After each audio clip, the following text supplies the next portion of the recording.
Puji nama Tuhan, selamat pagi. Selamat bertemu kembali dalam program kita membaca Alkitab setiap hari. Mari kita ikutin terus membaca Alkitab kita, Bapak Ibu. Kita mari terus bertumbuh di dalam firman-Nya. Amin.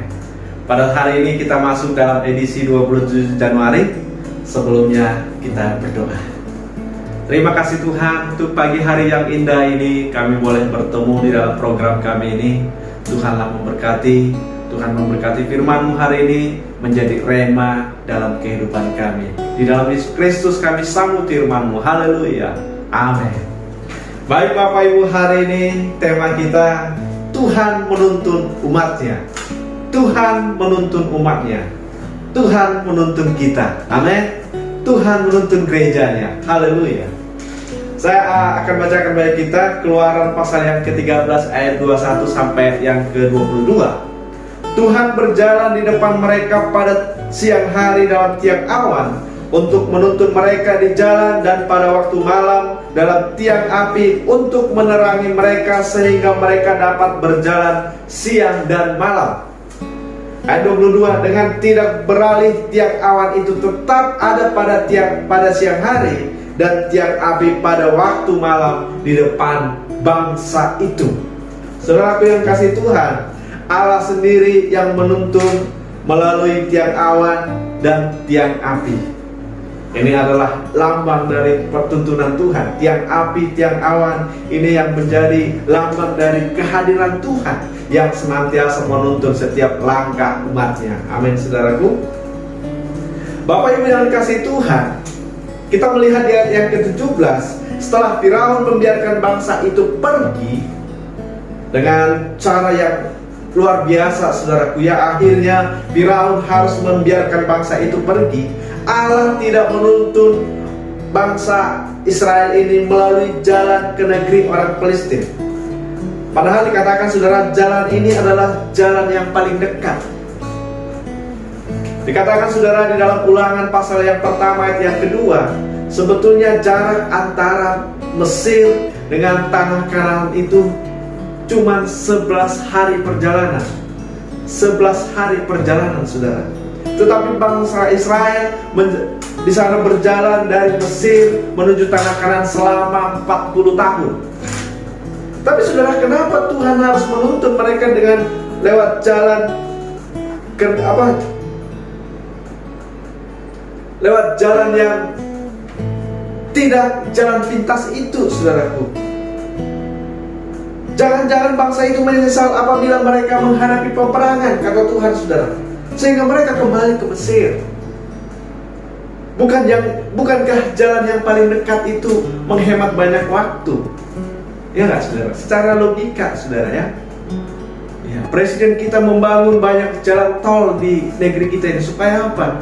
Jarak tempuhnya itu semakin dekat. Tetapi berbeda, saudara, dalam Alkitab ini bangsa Israel dipimpin oleh Tuhan bukan melewati jalan pintas itu. Tetapi saudara, Tuhan menuntun bangsa Israel melalui padang gurun selama 40 tahun. Bayangkan saudara, 11 hari perjalanan ditempuh selama 40 tahun. Dan Tuhan memilih itu, saudaraku. Perjalanan bangsa Israel ini menjadi gambaran dari perjalanan kita, perjalanan gereja di dunia yang fana ini, saudaraku. Iya, saudaraku, ini menjadi gambaran dari perjalanan iman kita. Dan inilah, saudara, tema kita, Tuhan menuntun umat-Nya, dan kita harus percaya dalam tuntunan Tuhan. Amin, saudaraku. Kita harus percaya dalam tuntunan Tuhan walaupun tidak melewati jalan pintas. Bangsa Israel percaya kepada Musa, kepada Tuhan, lewat peristiwa-peristiwa yang dilakukan Allah di Mesir. Makanya saudaraku, bangsa Israel ini memenuhi wasiat dari Yusuf, leluhur mereka, supaya membawa tulang-tulang. Karena itu wasiat dari Yusuf pada waktu hidupnya, saudaraku ya. Kenapa mereka lakukan itu? Karena mereka percaya mereka akan sampai di tanah tujuan mereka. Mereka percaya dalam tuntunan Tuhan.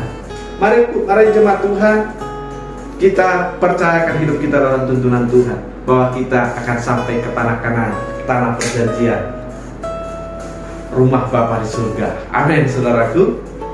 Iya. Yang kedua, saudara, Tuhan menuntun umatnya bukan melewati jalan pintas. Kenapa, saudara? Tuhan mau kita ini punya pengalaman pribadi bersamanya. Tuhan mau supaya kita belajar hukum-hukum Tuhan. Kita mengerti hukum-hukum Tuhan.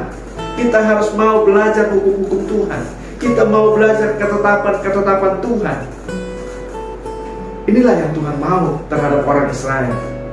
Di padang gurun itu mereka belajar hukum-hukum Tuhan. Mereka banyak dibentuk.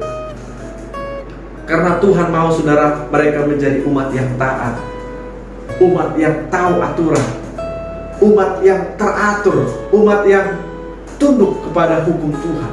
Dan itulah yang Tuhan inginkan daripada kita, gerejanya. Amin, saudaraku. Tuhan inginkan gerejanya menjadi umat yang taat dan umat yang penurut terhadap hukum-hukum Tuhan.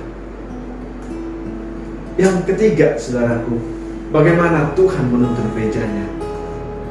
Kalau dalam perjanjian lama ini, saudara, kita melihat Tuhan menuntun umatnya lewat tiang api dan tiang awan.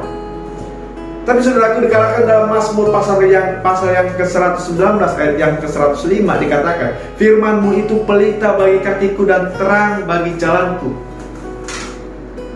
Tuhan menuntun umatnya melalui firman-Nya. Amin, saudaraku. Tuhan menuntun umatnya melalui firman-Nya.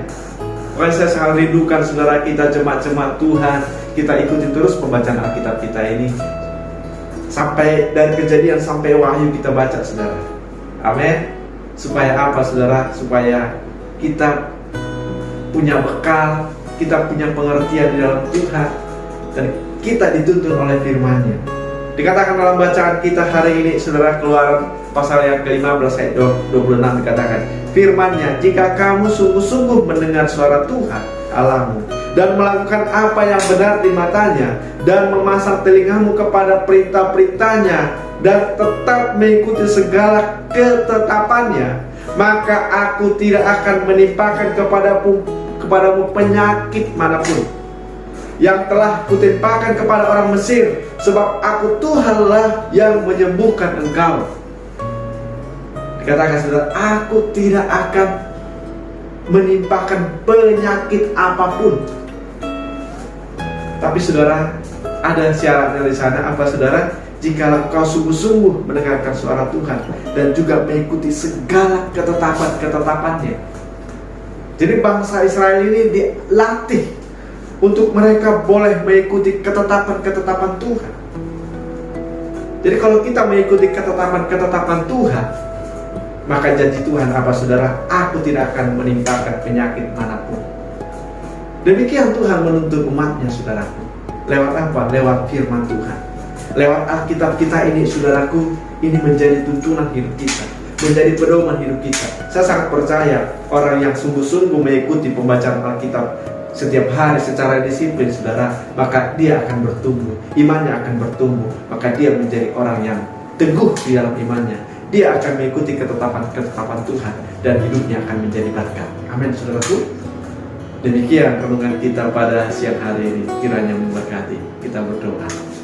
Kembali kami bersyukur hari ini, Tuhan, buat firman-Mu, di mana Engkau yang menuntun umat-Mu, Engkau yang menuntun kami lewat firman-Mu, dan biarlah firman Tuhan hari ini memberkati kami. Di dalam Yesus Kristus kami berdoa, haleluya, amin. Selamat pagi, sampai bertemu besok pagi di acara kita selanjutnya. Tuhan Yesus menyertai kita, firman Tuhan memberkati kita.